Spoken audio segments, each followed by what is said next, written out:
नमस्कार, welcome to my mini blog. आज आहे दत्त जयंती, त्यामुळे मी सकाळी 3 वाजता उठले होते. खरं तर माझं पारायण चालू असल्यामुळे मी रोज 3-3:30 वाजता उठते आणि घर स्वच्छ पुसून पारायणाला बसते. तसंच आजही मी घर स्वच्छ झाडून पुसून घेतलं आणि घराचा मुख्य दरवाजाही स्वच्छ झाडून पुसून घेतला. गेल्या 5 दिवसापासून माझं हे रोजचंच रुटीन झालेलं आहे.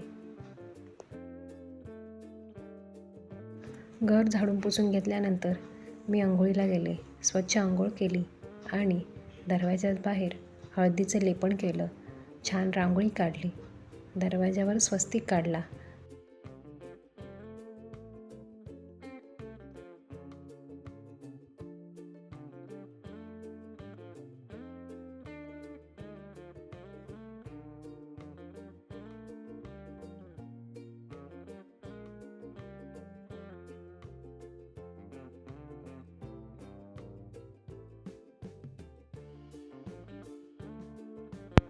रोज सकाळ संध्याकाळ मी बाहेर दिवा लावते, अगरबत्ती लावते आणि दरवाजाची छान पूजा करून घेते आणि तेच मी आजही केले. दरवाजाची पूजा झाल्यानंतर घरातल्या देवांचीही पूजा करून घेतली.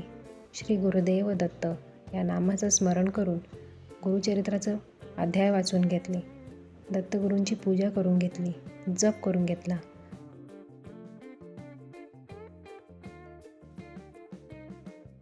त्यानंतर महाराजांसाठी नैवेद्य बनवला आणि देवांसमोर नैवेद्य दाखवून घेतला.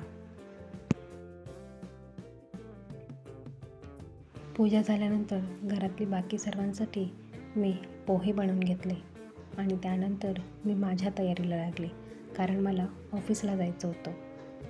माझं सगळं काम आटपून मी ऑफिसला निघाले. तुम्हाला कसा वाटला माझा हा मिनी ब्लॉग मला नक्की कमेंट करून सांगा. Bye bye.